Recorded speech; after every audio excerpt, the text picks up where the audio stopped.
Every person who comes here for a reason, whether it's just to gaze in amazement or to get something spiritually divine.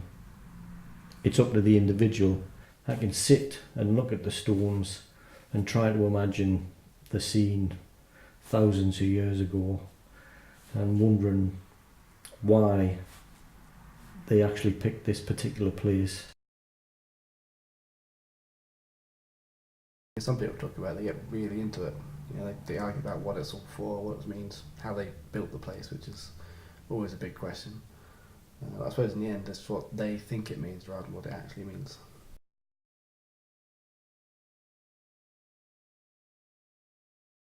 I think it's interesting to find out what it might have been used for in the past. But there again, it depends what you call the past, because surely at different stages throughout its life, it's been, or it's meant something different to somebody. Like now, it might be just somewhere to go and enjoy or be healed or whatever. In the past, it must have had perhaps quite an important meaning to a group of people. And at each stage in history, surely it's meant something different, but that doesn't mean that one is more important than the other.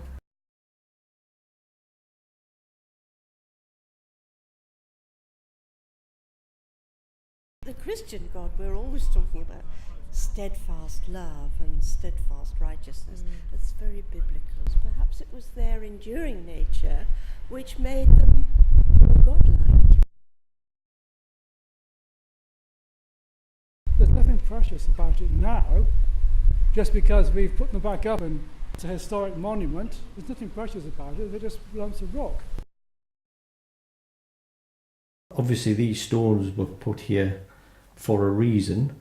That reason is unclear. However, until we get a full understanding, you've just got to think of the enormity of the task of putting these stones in a circle. It is worth keeping. It is part of our heritage.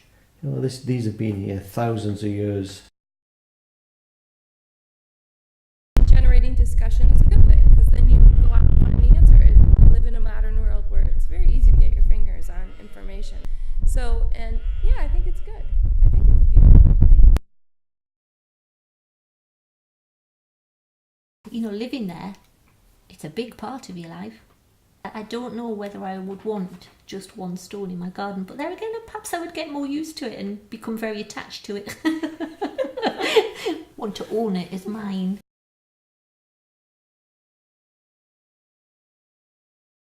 As soon as you fence anything off, it becomes something that you can no longer feel part of.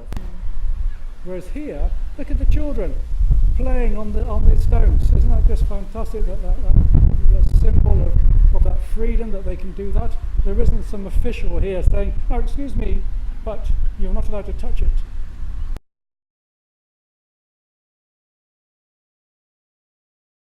You know, believing in nature and being at one with nature, I don't have a problem with that at all. And I think we should perhaps get back to that more. And I think if more people could get in touch with, I don't know, themselves perhaps, when they're around things like that, well then I think the world might be a better place.